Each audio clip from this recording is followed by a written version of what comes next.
Feliz sábado, mis amados hermanos. Es un gusto, como siempre lo digo, volver a estar con ustedes. Y me he dado cuenta que últimamente me ha tocado compartir con ustedes justo en este marco tan especial de sábado. Bueno, quizás ustedes verán el tema en diferido, ya después cuando el sábado esté terminando o en el transcurso de la tarde del sábado, pero es un gozo compartir este tema que nos da el tiempo para poder explayarnos y abordar algunos asuntos importantes. En el día de hoy quiero hablarles de algo que para mí ha sido trascendental para mi experiencia cristiana, y es entender el por qué el Señor nos ofrece no solo el perdón, sino también la sanidad.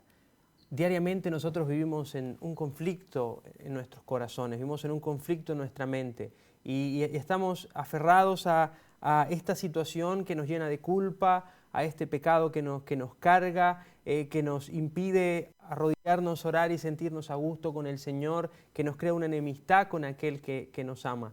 Y podríamos llegar como Pablo a decir, bueno, soy un miserable. ¿Cuál es la solución? ¿Cuál es la cura para ese estado que nos deprime, que nos desalienta, que nos desanima en nuestra vida espiritual, que hace que no querramos orar, que nos haga sentir que no tiene valor, que no tiene sentido nuestra vida cristiana, que nos amargue nuestra experiencia cristiana, que digamos, bueno, si esto es ser cristiano, yo no quiero ser cristiano, prefiero estar perdido en el mundo, envuelto en la ignorancia en la que por lo menos puedo venir camuflajeando todos estos vacíos que tengo porque por lo menos el mundo tiene eso. ¿Y cómo poder extraer de este mensaje la verdadera buena nueva?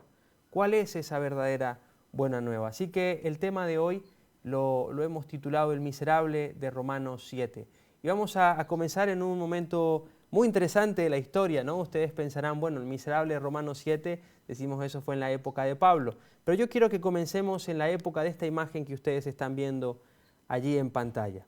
En la imagen de una representación, la verdad no sabemos si la Torre de Babel era así, muy probablemente no, pero tenemos esta representación de la Torre de Babel.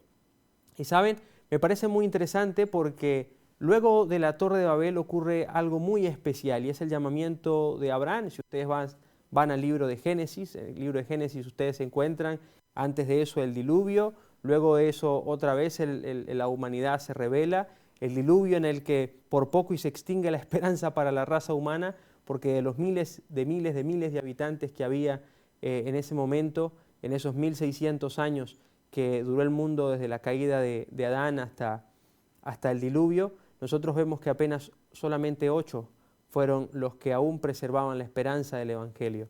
Así que vemos en el caso del mensaje de salvación del Señor, luego de 1600 años solamente quedaban 8 que aún preservaban esa esperanza y que podían ser esa luz para los demás. Pero el Señor permite el diluvio, limpia la tierra, quedan estos 8 y de estos 8 salen unas generaciones que tardan poco otra vez para volver a corromperse casi por completo, y el Señor dice, necesito hacer algo diferente, necesito hacer algo aparte, necesito santificar a todo un pueblo, ya pequeños fieles repartidos en el mundo, la iglesia invisible, ¿no? Esos fieles que desde el principio han estado salvaguardando la luz del Evangelio, ya no son tan prácticos para un mundo con tanta gente y tan perverso.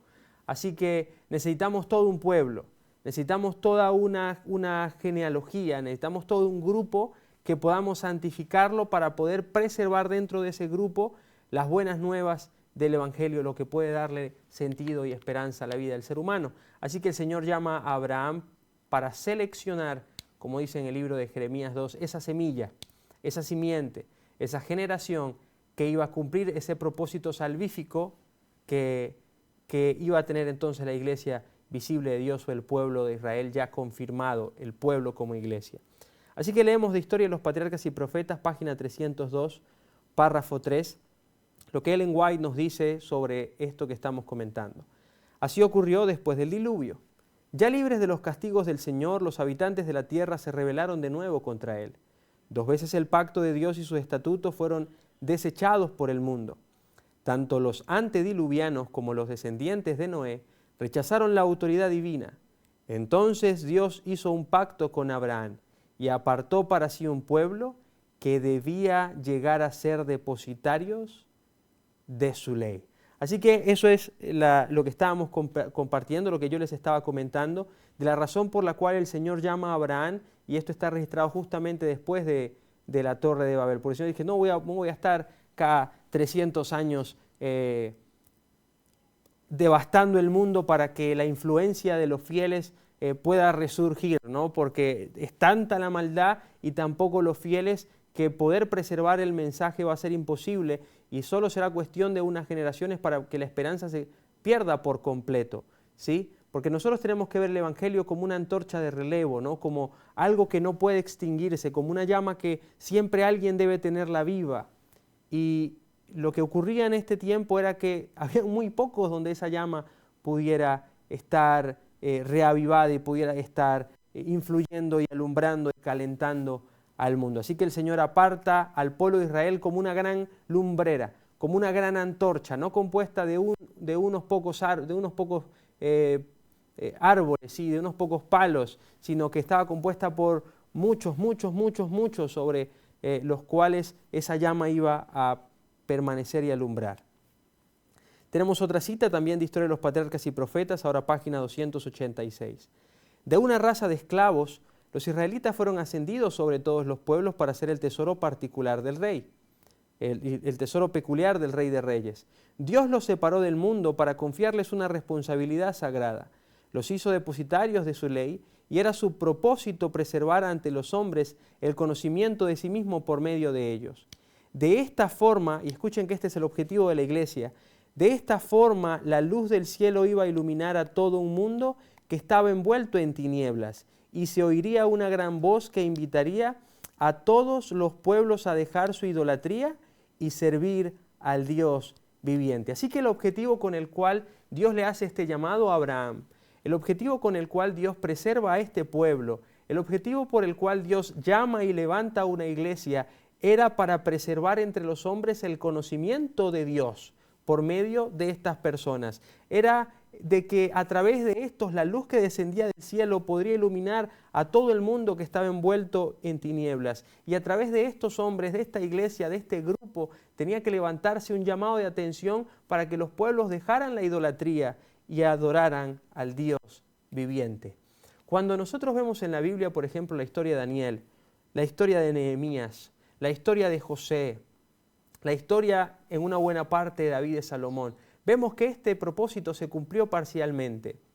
Cuando nosotros vemos los milagros que Dios hizo con este pueblo en el desierto, cuando le permite al pueblo pasar por un mar que se abre y que es secado a su paso, y pone pone la columna para dividir a los israelitas de los egipcios, y pone la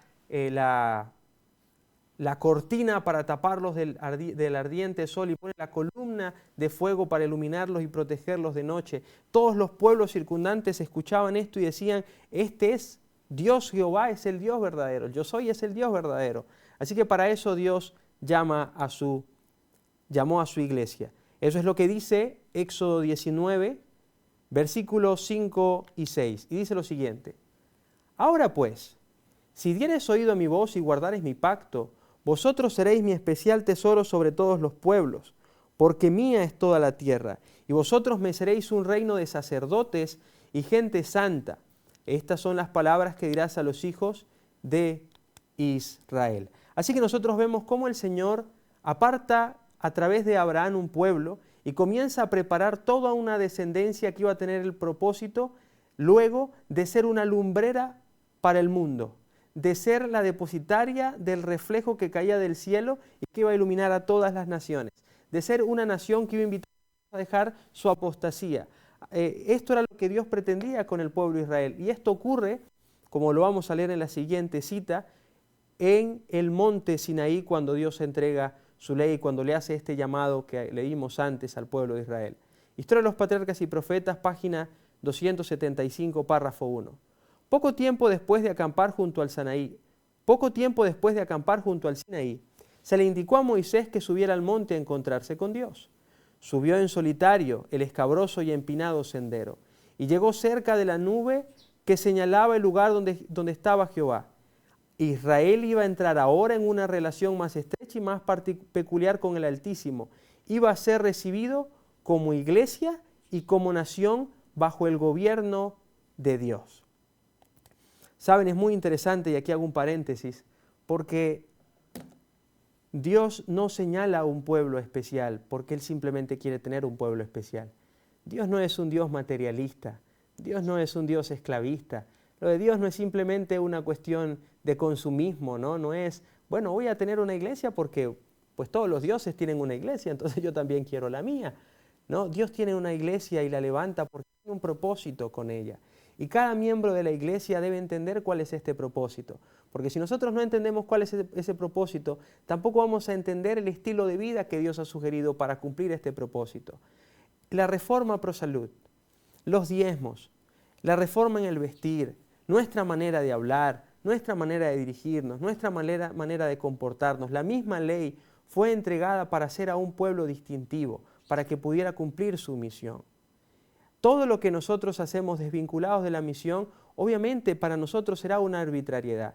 Cuando nosotros no entendemos la misión y escuchamos que dice, no tengas dioses ajenos delante de mí, para nosotros, nuestra mente, eso es algo arbitrario porque no entendemos que ese mandamiento tiene un cumplimiento para que nosotros podamos desarrollar nuestra misión, para que nosotros podamos cumplir la misión que tenemos como iglesia y como individuos dentro de esa iglesia.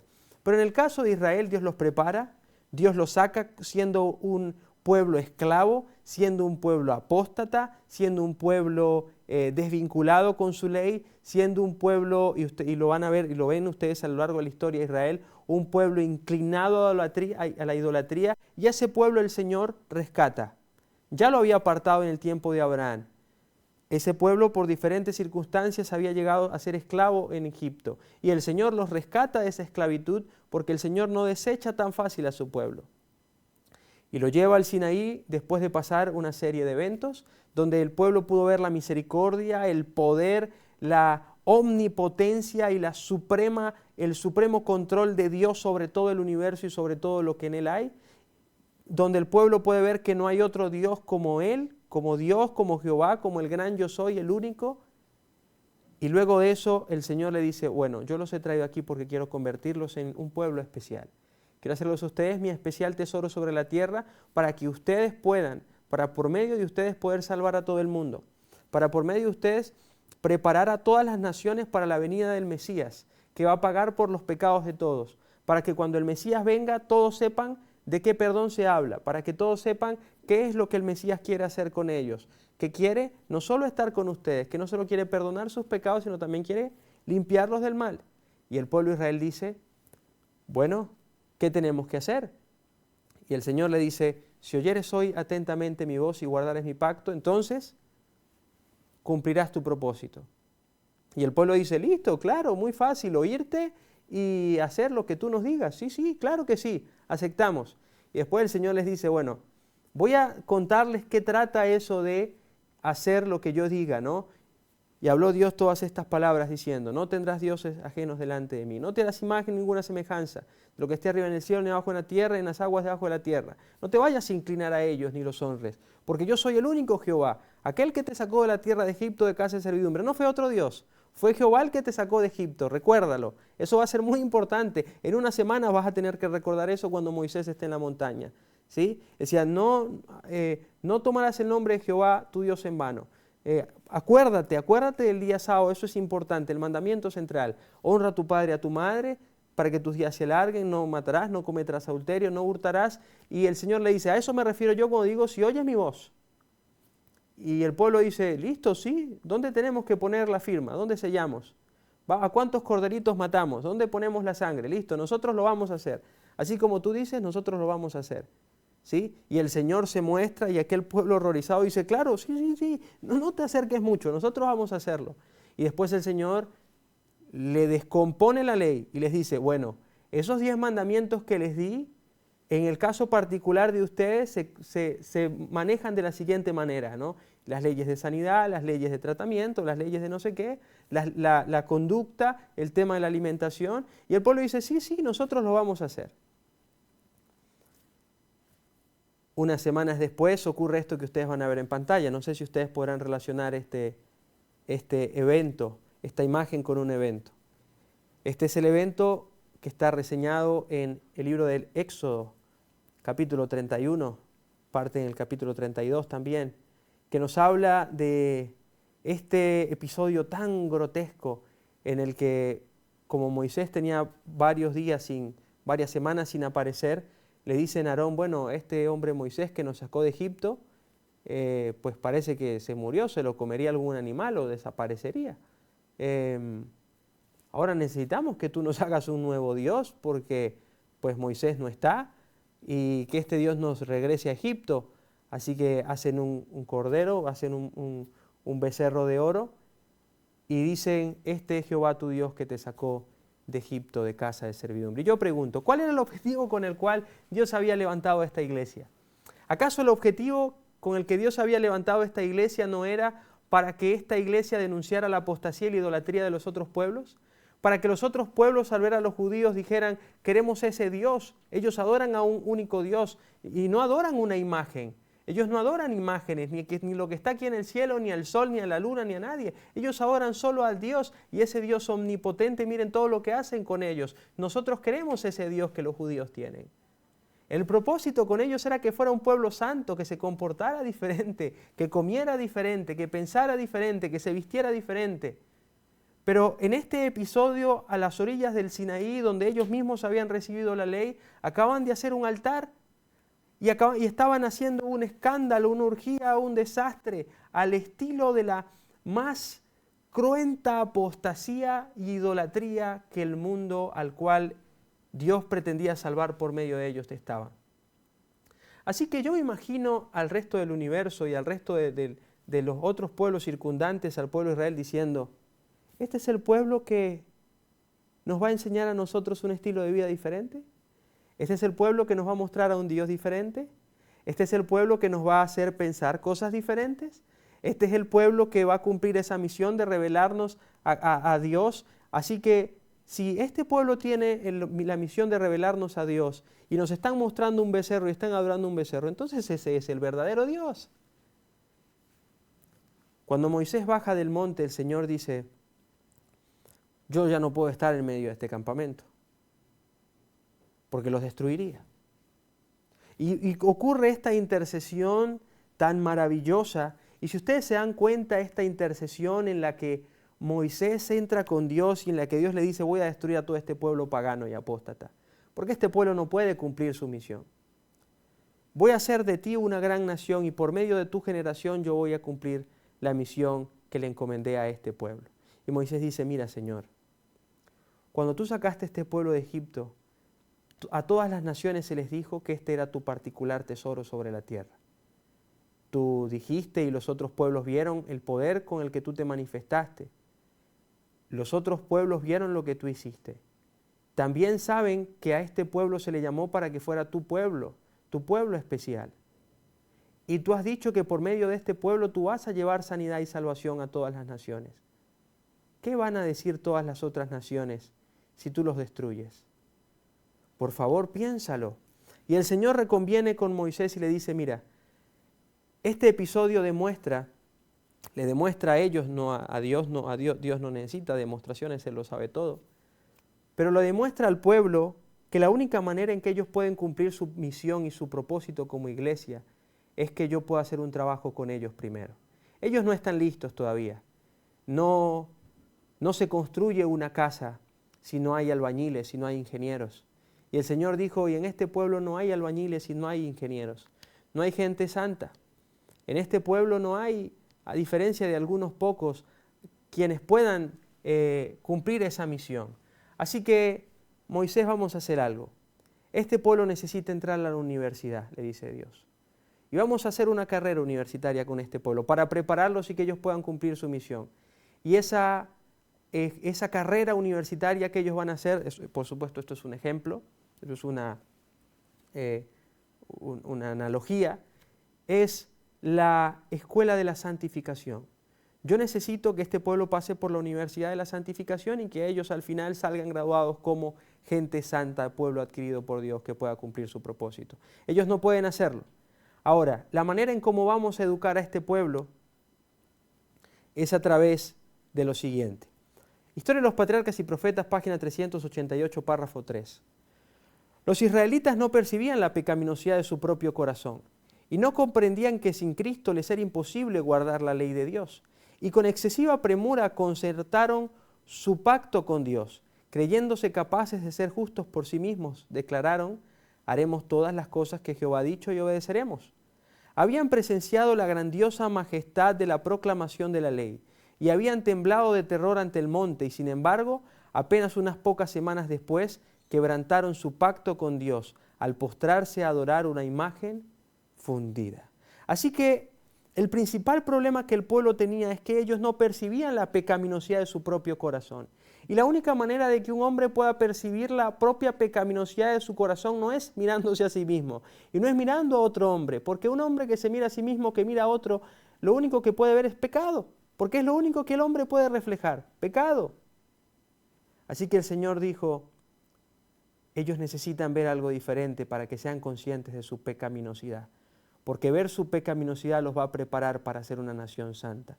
El Consolador no puede santificar a nadie que no esté desconsolado. Y nadie puede estar desconsolado si no puede ver su propia pecaminosidad. Así que el Señor dijo: el punto central de la universidad de santificación en la cual todo el pueblo debe entrar es mi imagen, soy yo y es mi presencia. Así que Él dijo, Éxodo 25:8, y háganme un santuario para mí y habitaré en medio de ellos. El santuario, así como lo fue el sistema de sacrificios, fue el modelo educativo que Dios preparó, que Dios diseñó para capacitar a un pueblo para cumplir su misión. El santuario es la escuela que Dios escogió, es la ilustración educativa y pedagógica que Dios encontró para poder convertir a un ignorante, a un indocto, en un instructor de justicia, en un medio del Espíritu Santo. Historia de los Patriarcas y Profetas, página 326. De este modo, en el servicio del tabernáculo, en el templo que posteriormente ocupó su lugar, se enseñaban diariamente al pueblo las grandes verdades relativas a la muerte y al ministerio de Cristo. Y una vez al año sus pensamientos eran llevados hacia los acontecimientos finales de la gran controversia entre Cristo y Satanás, y hacia la purificación final del universo que lo limpiará del pecado y los pecadores. Así que este era el objetivo central del tabernáculo: enseñar, capacitar. El tabernáculo era la dinámica de aprendizaje del pueblo.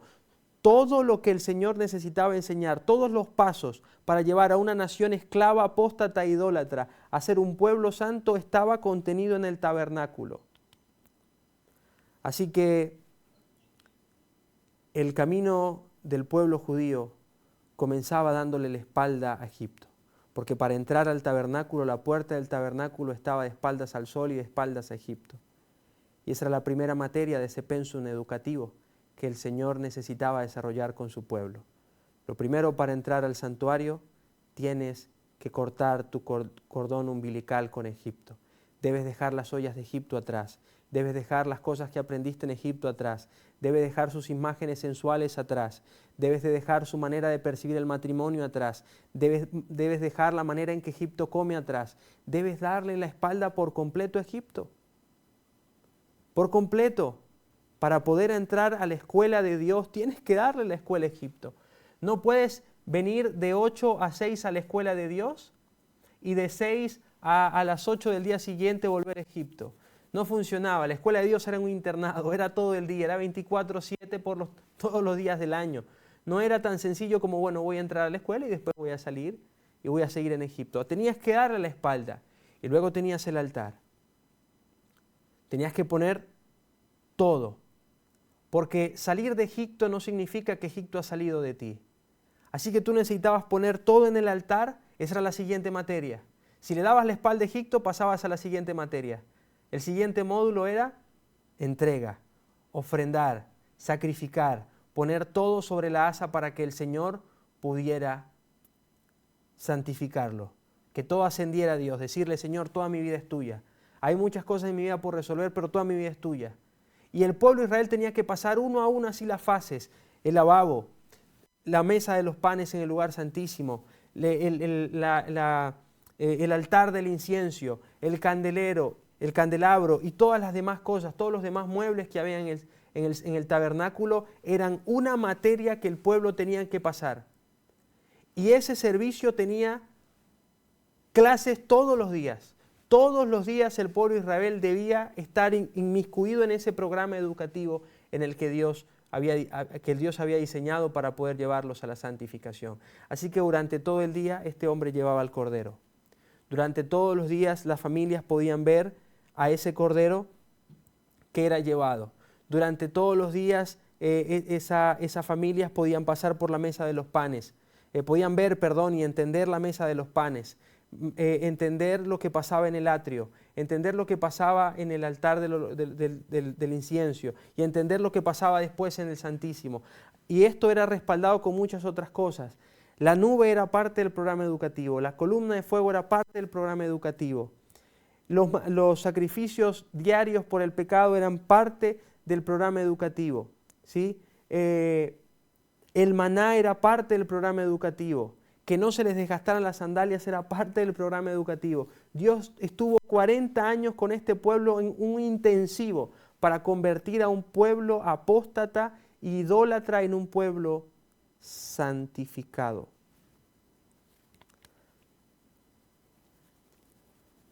¿Cómo funcionaba esto? Quiero que traten de trasladarse a un episodio. Imagínense a un hombre. ¿Era fácil tener ovejas en el desierto? No era para nada fácil tener ovejas en el desierto. Así que las ovejas eran algo precioso, eran algo valorado, eran algo importante. Así que cuando este padre de familia tenía que llevar una oveja, que no era recién nacida, una oveja de 1 año, y no cualquiera, la mejor, la más perfecta que tuviera ese día. Cuando este hombre tenía que cargar esa oveja, o tenía que llevar a ese cordero hasta el altar de sacrificio, y en ese camino, en esos kilómetros, en esos metros que tenía que pasar desde su residencia hasta el lugar donde estaba el tabernáculo en todo el centro, tenía que pasar por medio del campamento con ese animal, sabiendo que ese animal tan valioso que había cuidado durante 1 año, ese animal que era perfecto, sin mancha, ese animal por el que probablemente haya generado algún tipo de empatía, iba a ser sacrificado. Así que este hombre caminaba hacia el altar y luego, llegando al altar, el sacerdote agarraba a ese animal, tomaba un cuchillo y lo degollaba. ¿Qué creen ustedes que sentía aquel hombre que entendía que si no hubiera pecado, ese cordero no tendría que morir? Que si su familia no hubiera pecado, ese cordero no tendría que morir. Tenía que sentir algo. Pero además, ¿qué creen ustedes que sentía ese hombre cuando el sacerdote le decía, ¿sabes? Ese cordero representa al Hijo de Dios, aquel que creó todo por nosotros, aquel que nos sacó de Egipto de casa de servidumbre, aquel que abrió el mar delante de nosotros, aquel que ha puesto una columna de fuego, aquel que ha refrenado la picadura de los animales ponzoñosos para que no nos lastimen, aquel que nos ha provisto de pan y agua diariamente, aquel que nos ha prometido una tierra santa y que a pesar de nuestra rebeldía aún la ha reservado para nosotros, aquel que nos escogió siendo nosotros esclavos, pudiendo haber escogido una nación ya establecida, nos escogió a nosotros, aquel que creó el paraíso, aquel que ha perdonado a Adán y que escribió para el ser humano un camino diferente. Ese cordero representa a aquel que lo único que ha hecho es amarnos de tal manera que va a morir por ese pecado que cometiste ayer y por el cual estás hoy aquí. ¿Qué creen ustedes que eso iba generando en la mente del pueblo de Israel? ¿Cómo se lograba ese proceso?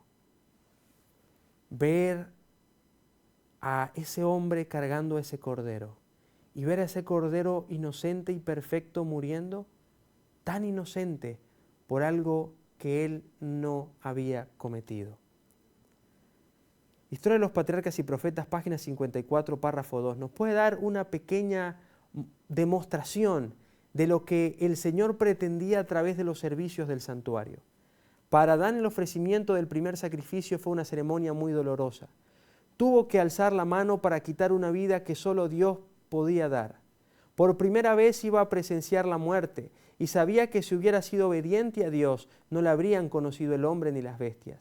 Mientras mataba a la inocente víctima, temblaba al pensar que su pecado haría derramar la sangre del Cordero Inmaculado de Dios. Esta escena le dio un sentido más profundo y más claro de la enormidad de la transgresión que nada sino la muerte del querido Hijo de Dios podía expiar. La hermana White dice, y lo hemos comentado en el pasado en este espacio, que Satanás al principio no entendía muy bien qué significaba este acto, este evento, esta ceremonia del Cordero. Satanás decía a la hermana White que no comprendía muy bien a qué se refería el Señor cuando mandó a Adán a esto. Pero cuando Adán levantó el cuchillo por primera vez, viendo ese animal, mirándolo tan compasivo y tiernamente y tan inocentemente, el mismo animal al que Adán había tenido que cuidar y nombrar. Y Satanás vio los ojos y el rostro de Adán, cuando tuvo que cortarle el pescuezo a este animal. Y vio que ese animal ya no respiraba y que estaba muerto. Dice la hermana White que Satanás sintió terror porque entonces entendió el poder que ese mensaje contenido en esa ceremonia tenía para salvar al hombre. Así que era una cuestión extremadamente poderosa este programa educativo que Dios había estructurado mejor para el pueblo en el Sinaí. Y llegamos a, llegamos a la última parte de esta escuela. Llegamos a la última parte del proceso educativo. Llegamos a la última parte, al último módulo de la escuela de la santificación que Dios estableció en el desierto para el pueblo de Israel, para llevarlos a un estado en el cual la misión pudiera ser completada, el día de la expiación. Y entender el día de la expiación, para entender el día de la expiación y lo que el día de la expiación significaba dentro de ese proceso educativo, que tenía como objetivo convertir a una raza de idólatras y esclavos en una nación santa, se encuentra en el versículo 30 de Levíticos 16, que es el capítulo que habla sobre el día de la expiación.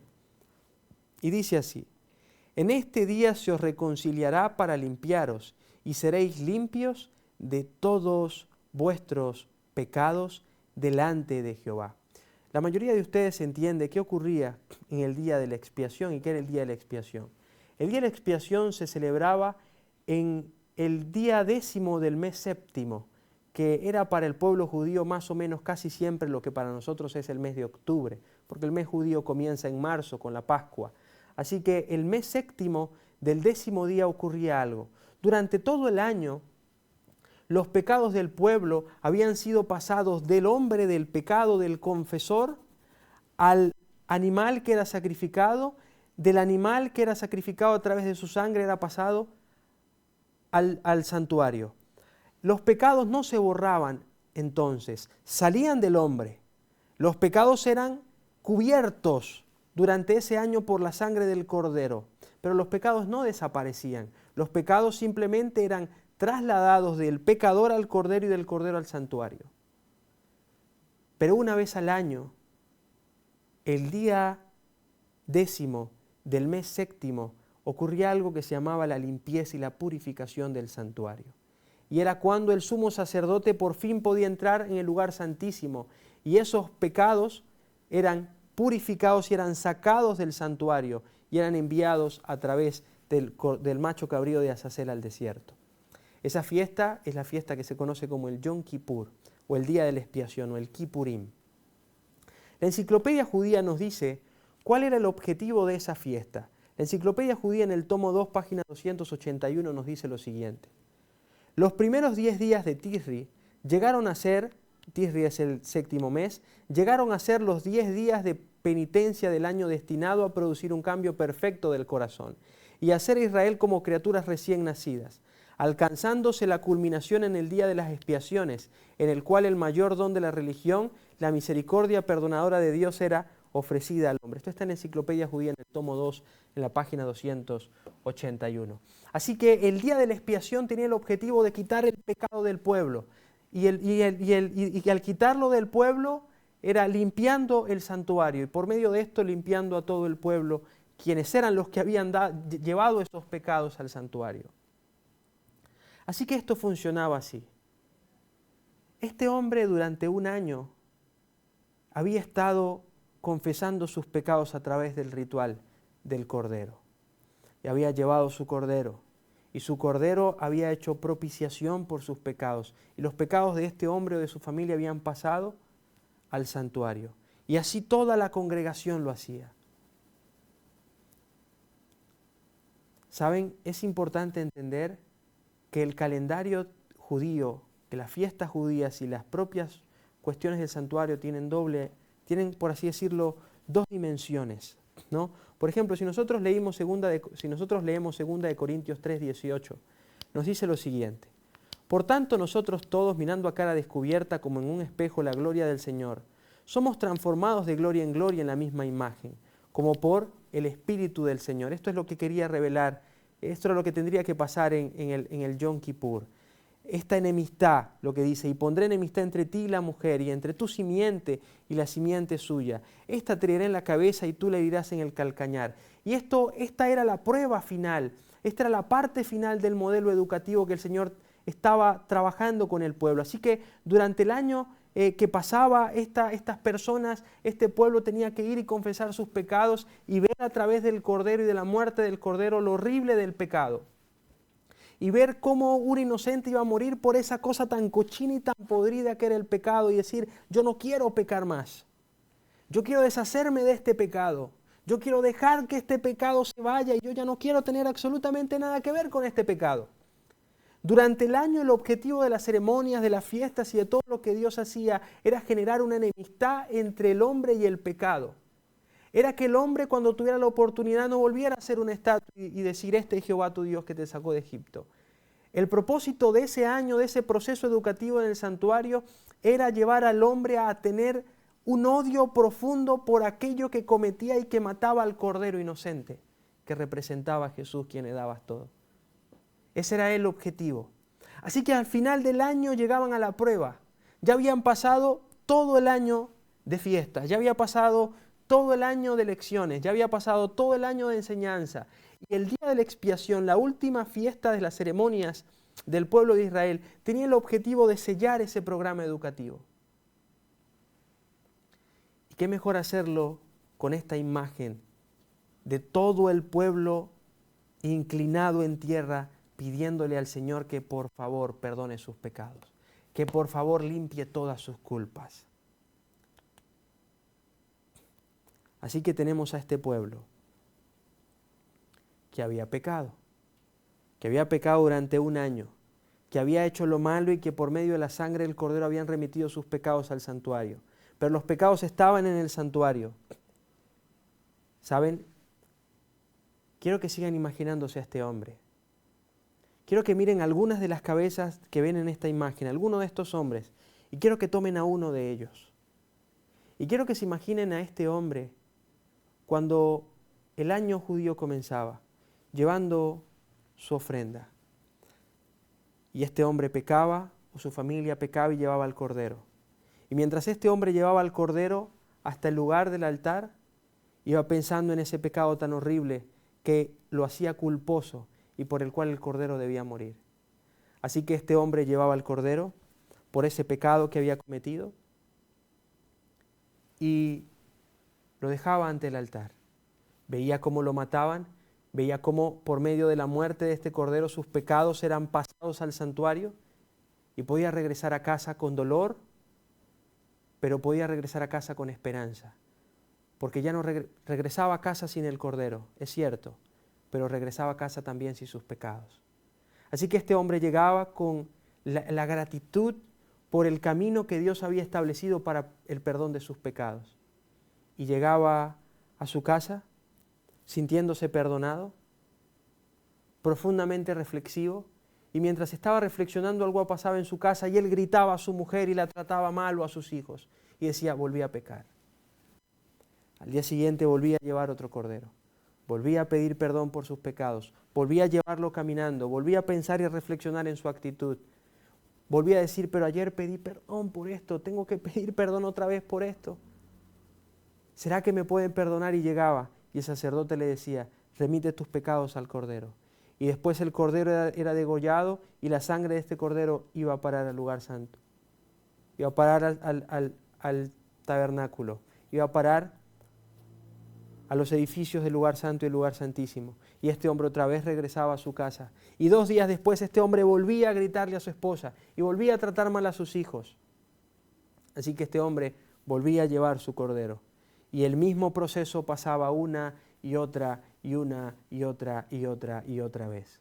Y al final del año, cuando el juicio sobre el pueblo estaba ejecutándose, este hombre estaba tirado al suelo, llorando a cántaros, agarraba con sus puños la arena y la apretaba, sintiéndose indigno, y en su mente el pensamiento que había era, ¿cómo Dios puede perdonarme una y otra y otra y otra vez por todos los pecados que he cometido? Y a su mente veía cada pecado y cada vez que se arrepintió por el mismo pecado que siguió cometiendo vez tras vez. Y este hombre decía, es imposible que Dios me pueda perdonar. Este hombre decía, es imposible que Dios pueda aceptar el sacrificio porque yo no he hecho sino más que pecar una y otra y otra y otra vez este año. Es imposible que Dios pueda limpiar y aceptar ese sacrificio por nuestros pecados. Es imposible. No puede Dios perdonar tanto pecado. Así que el corazón de este hombre, junto con los millares que había en el pueblo de Israel en el día de la expiación, estaban todos cerrando el santuario, alrededor del santuario.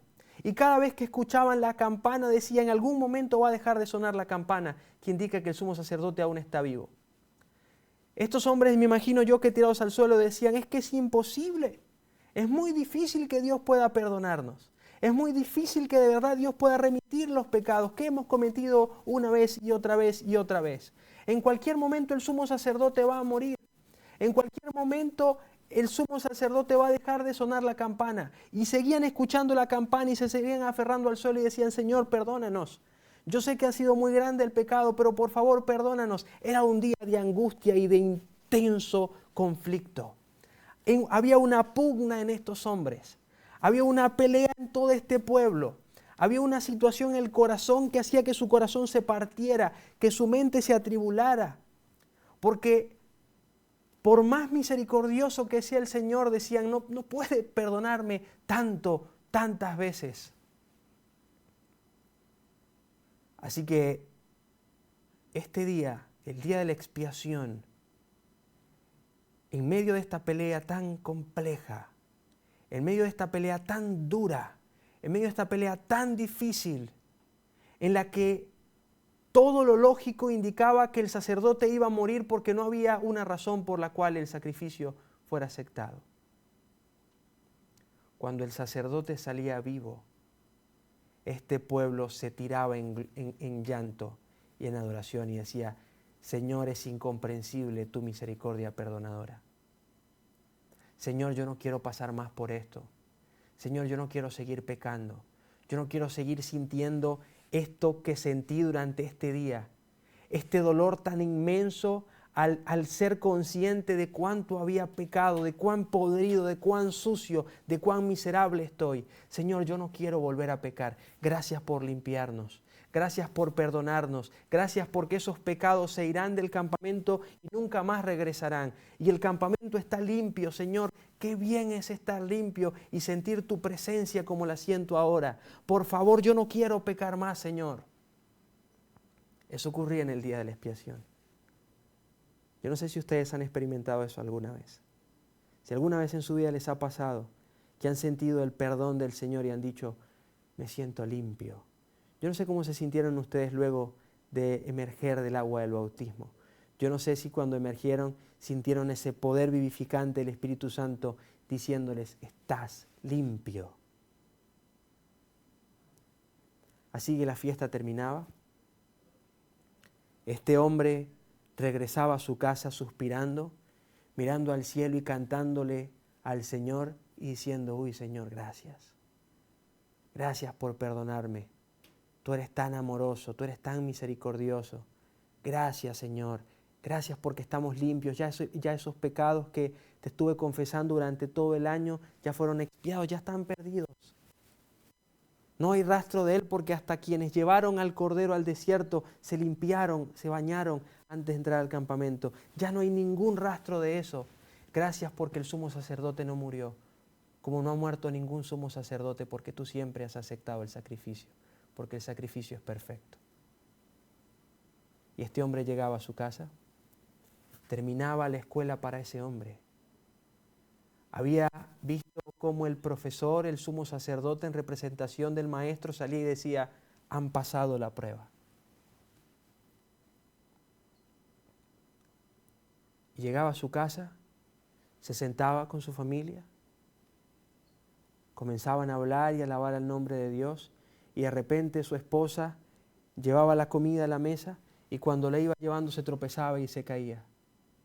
Y este hombre, al ver el pan que tanto le había costado recoger, mira a la esposa y se embravece, se enfurece y comienza a soltar cualquier tipo de improperios a la esposa. Y en un momento se da cuenta que volvió a pecar. Acababa de salir del Yom Kippur. Acababa de salir de esa pelea intensa. Acababa de decir, Señor, no quiero pecar más nunca. Señor, me siento limpio. Qué bien poder sentirse limpio. Todo este año me he sentido sucio, pero me siento limpio ahora. Y llega a su casa, unos minutos, unas horas después quizá, vuelve a pecar. Y vuelve a comenzar el ciclo del pecado. Y este hombre se mete en su habitación, se tira en el piso y comienza a llorar otra vez y le dice, Señor, ¿hasta cuándo? Señor, ¿hasta cuándo estaré pecando? Señor, ¿hasta cuándo seguiré en esta conducta? Señor, ¿hasta cuándo seguiré haciendo estas cosas? Señor, ¿hasta cuándo seguiré cayendo? Señor, ¿hasta cuándo tendré que seguir? ¿Será que te va a pasar este otro año sacrificando y sacrificando corderos y llegaremos al próximo año, al Yom Kippur, y estaré exactamente igual? ¿Hasta cuándo? ¿Acaso tu poder solo puede alcanzar el perdón? ¿Acaso tu poder no puede hacer más que perdonar? ¿Acaso tú no puedes limpiarme?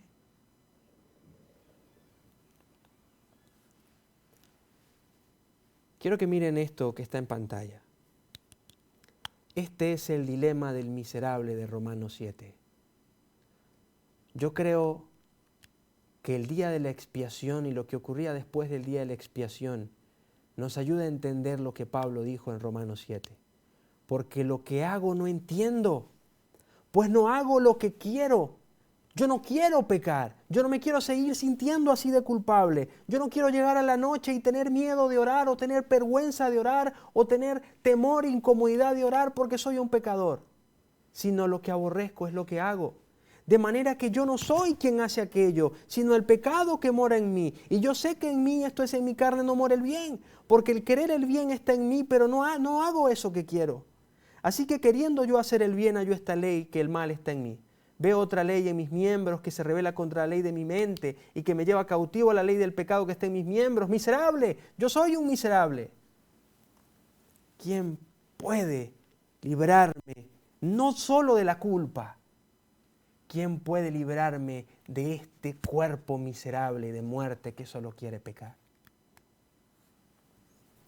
Esa pelea, ese conflicto de Jacob con el ángel, ese conflicto de alguien que quiere ser realmente limpio, ese conflicto de alguien que ya no quiere seguir pecando, ese conflicto de alguien que le dice al Señor, gracias Padre por tu perdón, pero yo no quiero que me perdones por siempre.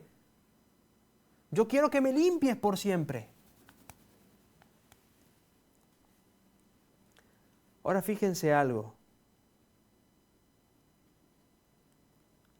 Hebreos 5:4-5 dice, Así que, si estuviese sobre la tierra, ni siquiera sería sacerdote, habiendo aún sacerdotes que presentan las ofrendas según la ley, los cuales sirven a lo que es figura y sombra de las cosas celestiales, como se le advirtió a Moisés cuando iba a erigir el tabernáculo, diciendo: mira, haz todas las cosas conforme al modelo que se te ha mostrado en el monte.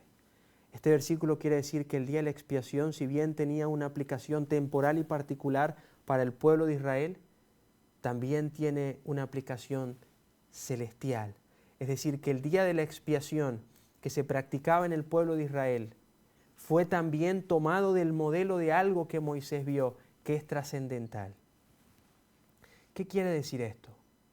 Mi amado hermano, en el pueblo de Israel, después del día de la expiación, cuando el sumo sacerdote salía del lugar santísimo, todo volvía a comenzar.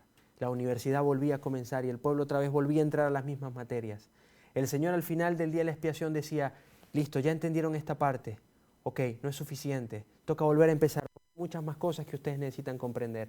Hay mucha más santificación. Tenemos que seguir en esto. Ustedes van a seguir pecando. Ustedes siguen pecando. No lo han entendido completamente. No han logrado llegar a la cima de la santificación. Toca volver a comenzar. Y el ciclo volvía a comenzar, otra vez los sacrificios, otra vez las fiestas, otra vez el día de la expiación. Y luego el día de la expiación, otra vez las fiestas, otra vez el calendario, otra vez las clases, otra vez el día de la expiación. Eso pasaba en la aplicación del día de la expiación terrenal. Lo que Moisés tomó y lo convirtió en un modelo para el pueblo de Israel. Pero el día de la expiación tiene algo más.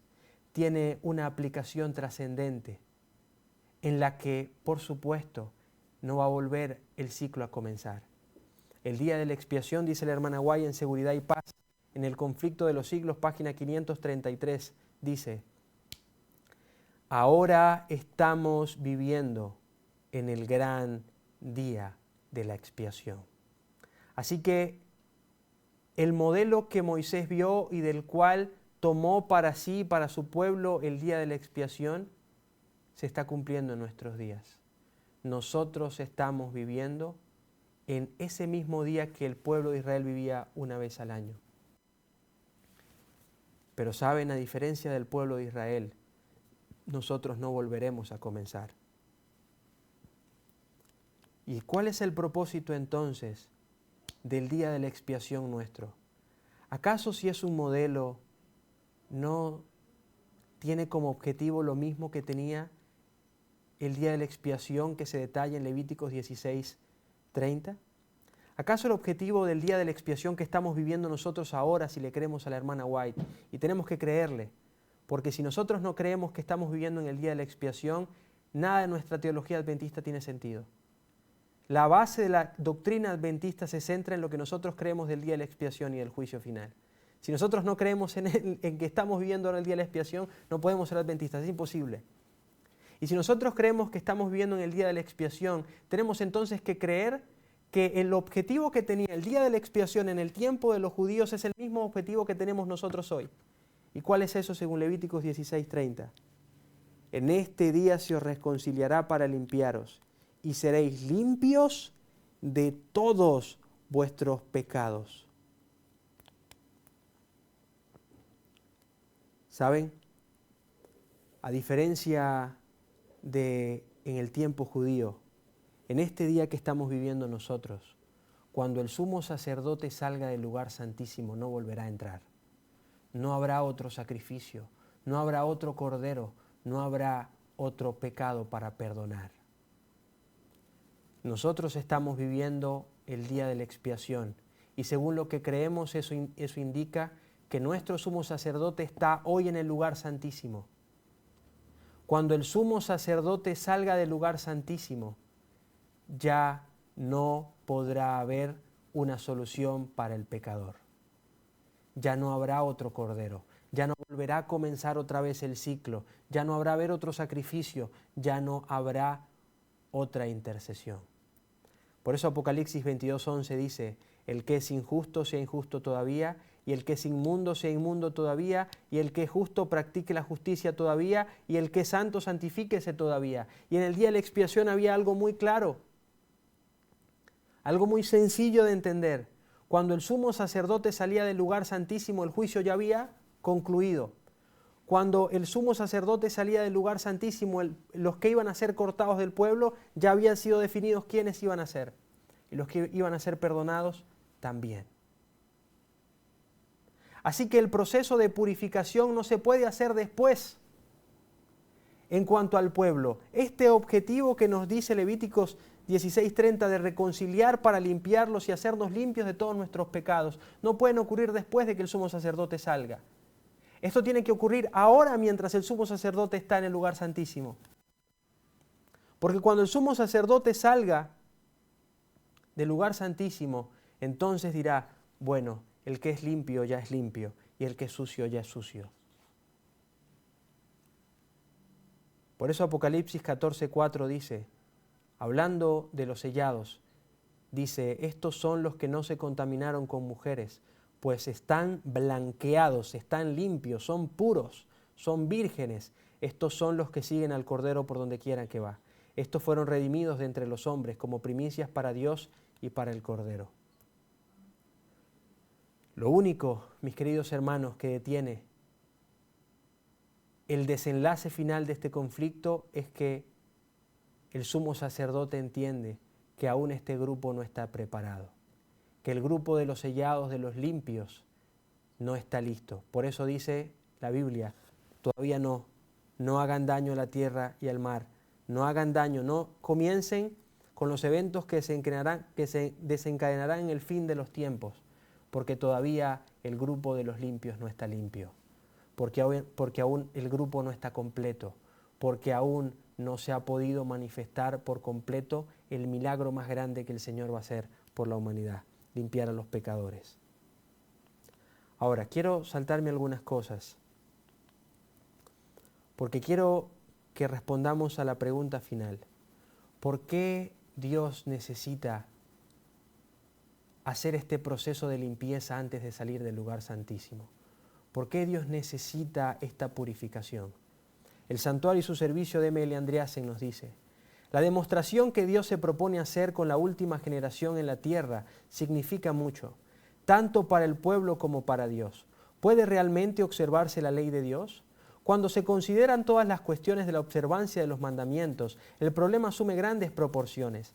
La ley de Dios es excesivamente amplia, abarca los pensamientos y los intentos del corazón, juzga los motivos tanto como los hechos, los pensamientos como las palabras. La observancia de los mandamientos significa completa santificación, una vida santa, una vida inquebrantable de fidelidad a lo recto, una completa separación del pecado y la victoria sobre él.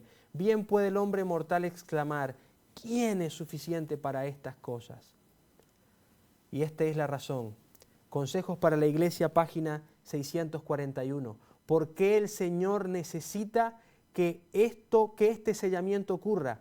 ¿Por qué el Señor necesita que haya un tiempo en el cual Él ya no pueda interceder? ¿Por qué el Señor necesita un grupo limpio? ¿Y por qué el proceso del santuario terminaba con la purificación del pueblo?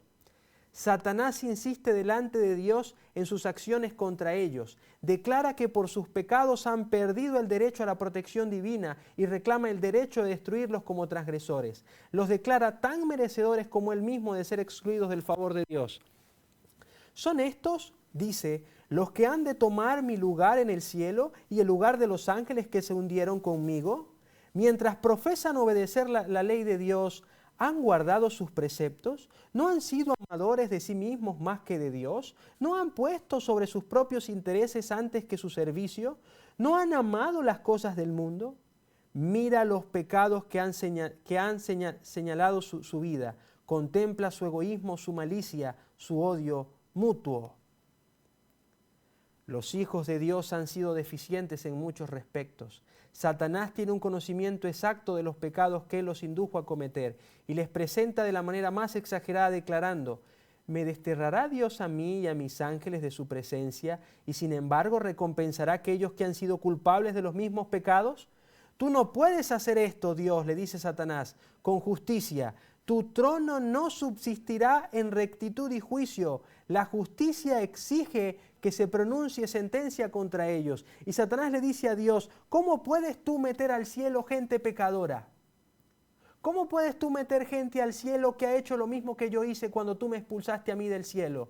¿No has visto la cantidad de pecados que ellos cometen? Por eso Satanás tiene el título de diablo, que significa el acusador. Porque Satanás lleva un registro perfecto de cada pecado que nosotros hemos cometido y los presenta ante el universo con exageración y dicen, estos son aquellos que Dios quiere redimir. Estos son aquellos que Dios quiere meter al cielo. Pero entonces, ¿por qué Dios me sacó a mí? Satanás ha sostenido que aquellos que en lo pasado sirvieron a Dios lo hicieron por motivos mercenarios, que Dios los ha mimado y que Él no ha tenido libre acceso a ellos. Si se le hubiera dado pleno permiso para presentar su causa, ellos también habrían sido ganados a ella, pero Dios ha tenido miedo de permitirle que lo hiciese.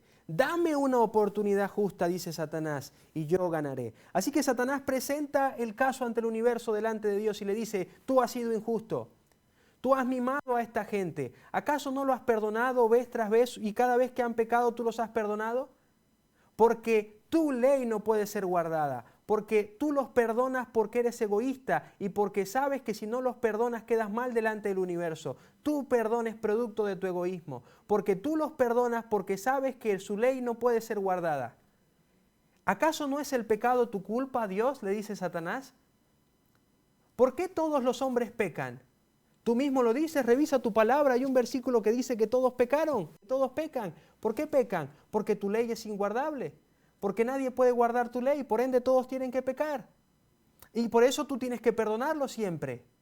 Sí, ha habido uno que otro que te ha servido fielmente, pero es porque tú siempre lo has recompensado, ha sido por cochina envidia y por interés. ¿Acaso eso no es pecado? Te han servido, pero de una manera pecaminosa.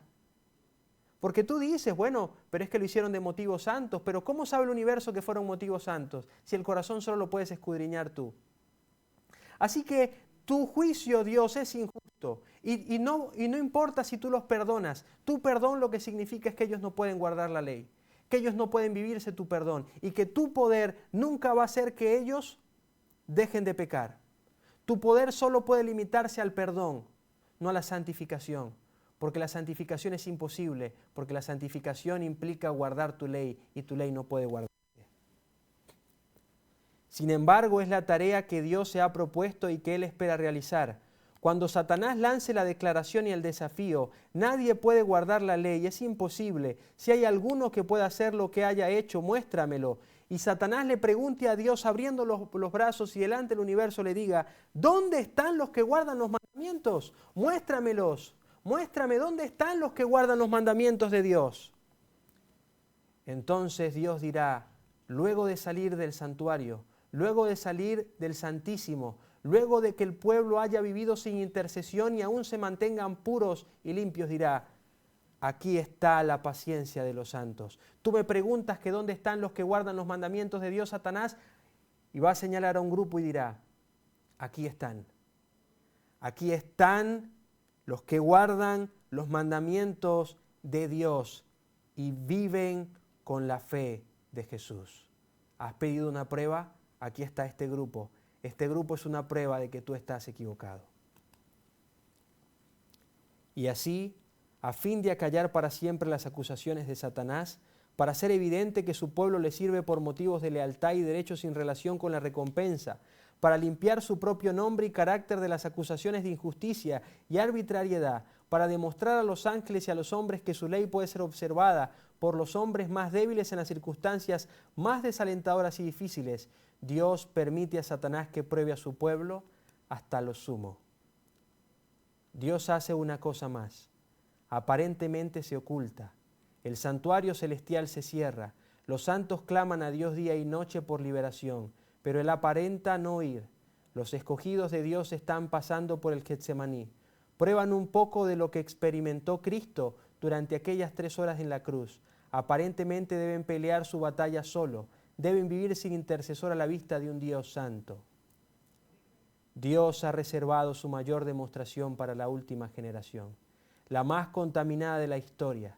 Esta generación lleva los resultados de pecados acumulados. Si los hay débiles, son los miembros de esta generación. Si hay quienes sufren de las tendencias heredadas, son ellos. Si algunos tienen excusa por cualquier debilidad, son ellos. Sí, Por lo tanto, estos pueden guardar los mandamientos. Nadie de ninguna otra generación tiene excusa por no haberlo hecho. Por eso el Señor en Isaías 53 dice, vosotros sois mis testigos. Mi querido hermano, esto va a funcionar así. Y por eso Dios necesita que tú y yo estemos en el estado ideal para Él poder hacer el proceso de limpieza en nuestros corazones. Satanás está acusando a Dios ante el universo. Por eso en el libro de Romanos dice, para que seas veraz en tu juicio, cuando tú seas juzgado y puedas hallarte vencedor. Satanás está presentando todos estos argumentos que son todos muy lógicos delante del universo. Satanás está evadiendo su responsabilidad y diciendo, yo no merezco llevar esos pecados que van sobre el cordero de Azazel, porque al final el pecado del hombre es por culpa de la ley. Si la ley no existiera, no habrían pecadores, porque la ley no puede ser guardada. Y el Señor necesita santificar hasta un punto a una generación, a esta generación, a la generación del sellamiento, a la generación que no será cortada en el día de la expiación, para que por medio de esa generación se haga la mayor demostración, la demostración que este mundo ha estado esperando, la demostración de que Dios es veraz y de que nunca ha habido necesidad para el pecado. Mi querido, qué gran responsabilidad Dios ha puesto sobre nosotros. Así sucederá con la última generación de hombres que vivan en la tierra. Por su medio Dios hará la demostración final de lo que puede hacer con la humanidad. Tomará a los más débiles de los débiles, aquellos que llevan todos los pecados de sus antepasados, y en ellos mostrará su poder. Estarán sujetos a toda tentación, pero no cederán. Demostrarán que es posible vivir sin pecar. Es decir, que harán la demostración que el mundo ha estado esperando y para la cual Dios ha estado haciendo los preparativos. Será evidente para todos que el Evangelio puede realmente salvar hasta lo sumo, y Dios será hallado veraz en sus dichos. Mi querida familia, Satanás no ha hecho nada más que acusarnos ante el universo cada vez que pecamos. Por eso es el diablo, el acusador de los hermanos. Por eso en Apocalipsis dice que esa es la serpiente antigua, Satanás llamado diablo, el que acusa, el que señala, el que registra cada una de nuestras acciones pecaminosas. Y Satanás nos ha inducido a pecar porque Satanás nos necesita pecadores para que podamos ser un argumento suyo en contra de Dios. Y Satanás registra cada pecado nuestro y lo utiliza como una prueba contra Dios para decirle al universo que el pecado no puede ser vencido y que la ley de Dios es injusta. Y Satanás nos necesita pecadores. Y Satanás nos necesita inconscientes. Y Satanás nos necesita sucios. Y Satanás nos necesita dormidos. Y durante todos estos años que tú y yo tenemos pecando, Satanás ha usado nuestros pecados para ir en contra de Dios. Satanás nos ha presentado delante de Dios podridos, sucios, vacíos. Satanás nos ha presentado delante de Dios muertos. Satanás nos ha presentado delante de Dios concupiscentes. Cada vez que tú pecas y pides perdón y vuelves a pecar, Satanás nos anota y dice 10 veces pidió perdón por el mismo pecado y 10 veces pecó. Eso indica que Dios solo puede perdonar, no puede salvar. Y saben, al final del conflicto, Dios va a llamar a Satanás y le va a decir, quiero que abramos el registro de Luis. A los 7 años, Luis hizo esto. A los tantos años, Luis hizo esto. Luis tuvo estos pensamientos continuamente. Luis hizo estas acciones. Luis cayó hasta aquí. Luis mintió en esto. Luis tuvo esta vida. Luis se pudrió. Luis se ensució. Luis se corrompió. Luis se dañó. Luis hacía esto diariamente y aunque decía que era cristiano, hacía esto y esto. Luis después de esta predicación dijo esto, hizo esto. Tuvo estos pensamientos. Luis mientras predicaba decía esto y hacía esto y esto y esto y esto. Y Dios dirá, es así. Luis era un gran pecador. Ahora yo quiero que mires a Luis, ahora. Y ahí es donde va a señalarme. Yo espero que Dios pueda hacer eso en mi vida. Y va a señalarme y va a decir, pero míralo, ahí está guardando la ley. perfecto. Te doy permiso para que lo ataques hasta donde tú quieras. Solo no le quites la vida. Y tú te vas a dar cuenta cómo alguien que cayó tan bajo, por medio del milagro de mi rescate y mi salvación, puede convertirse en alguien que no va a pecar. Por eso la Biblia dice que en el último tiempo el Evangelio será predicado por testimonio. Porque el Señor señalará mis pecados para decir, pero miren en quién lo he convertido. Miren lo que yo puedo hacer. Y saben, Dios ha escogido para esa tarea a la generación más corrompida, a la generación más sucia, a la generación más podrida, a la generación que arrastra más tendencias pecaminosas. El Señor ha escogido a la generación más sucia del mundo. Porque al final el Señor dirá, si pude hacerlo con ellos, pude haberlo hecho con cualquiera.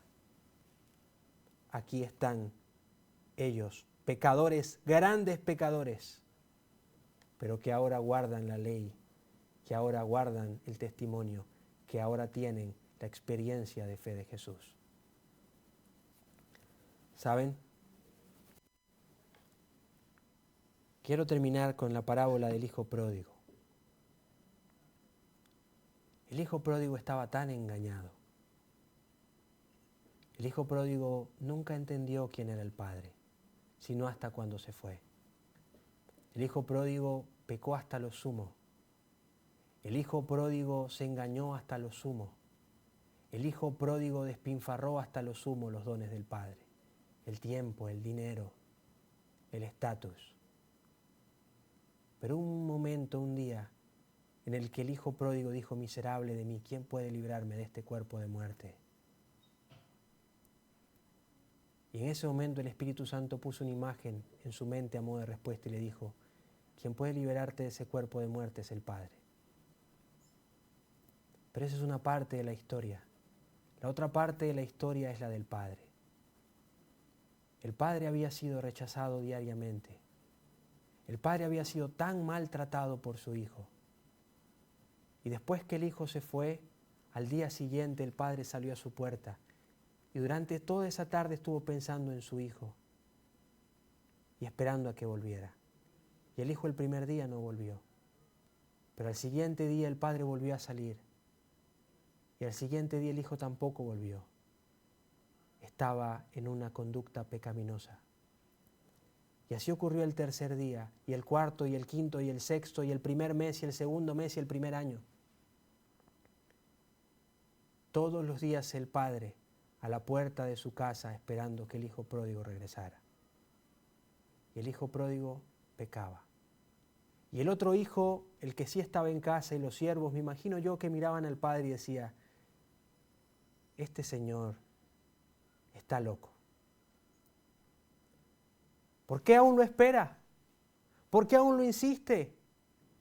Que lo hubiera hecho la primera semana está bien, pero ya después de un año el hijo pródigo nunca va a regresar, él va a seguir pecando toda su vida. ¿Por qué necesita el hijo pródigo? La casa ya tiene más de un año, más de 2 años, más de 3 años funcionando sin el hijo pródigo. El hijo pródigo se fue y no va a regresar. Y no importa, los demás podemos cubrir lo que el hijo pródigo hacía. ¿Por qué él sigue esperándolo? ¿Quién sabe cuánto pasó? Y la Biblia, ¿saben por qué no establece un tiempo para el regreso del hijo pródigo? Porque el hijo pródigo a veces puede volver 2 días después, pero a veces puede volver 30, 40, 50 años después. Y cuando este anciano se paró aquella tarde y vio a su hijo haraposo caminar, no pensó en el tiempo que había esperado. No pensó en cuánto había sacrificado, solo corrió a él. Y cuando corrió a él, lo primero que le dijo fue, gracias por volver. Necesito limpiarte. Porque yo sé que lo que te trajo aquí fue poder percibir lo podrido y lo cochino que estabas. Y yo te amo tanto que no te puedo dejar igual. Yo te amo demasiado. Y yo te acepto como eres. Pero yo no te acepto para dejarte como eres, porque tú viniste a mí, porque tú no quieres ser como eres ahora. Yo quiero limpiarte, déjame limpiarte. Déjame hacerte nuevo, déjame ponerte mi ropa.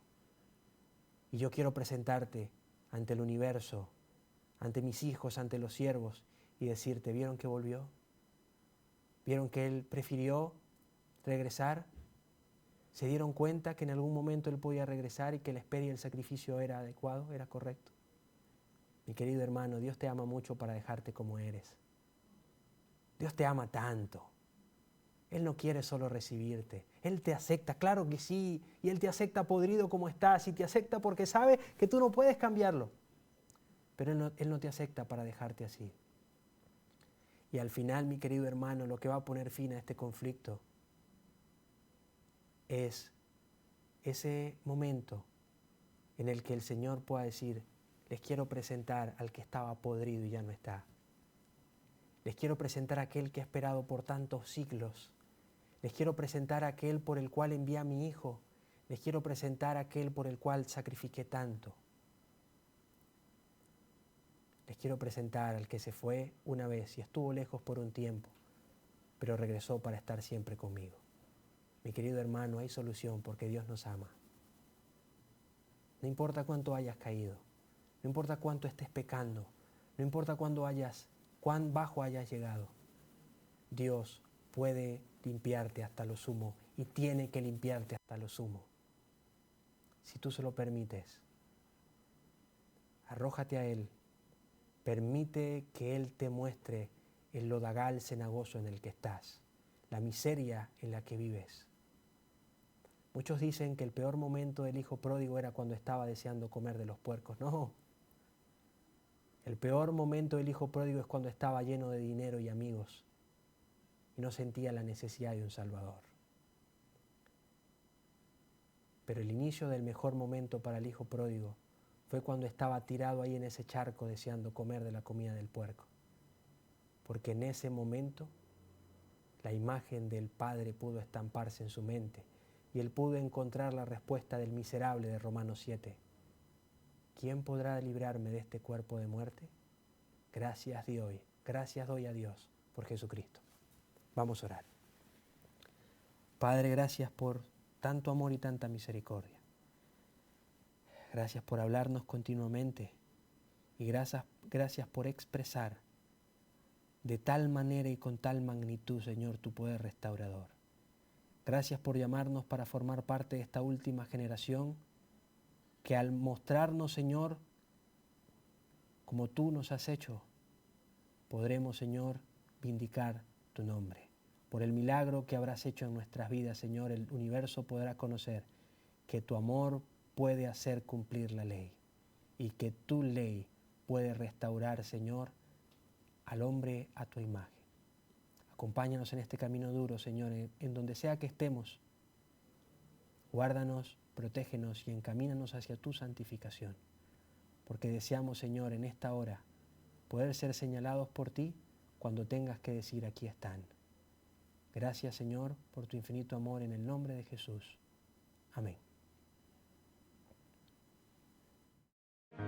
Este video y las demás producciones que ustedes pueden disfrutar a través de nuestras plataformas son en parte gracias al aporte que personas como tú hacen a este ministerio. Queremos invitarte a que sigas apoyándonos para que el mensaje de Dios cada vez pueda llegar más lejos y con más amplitud. Recuerda, tu aporte hace avanzar la obra. Fundación Las Delicias TV, un estilo de vida.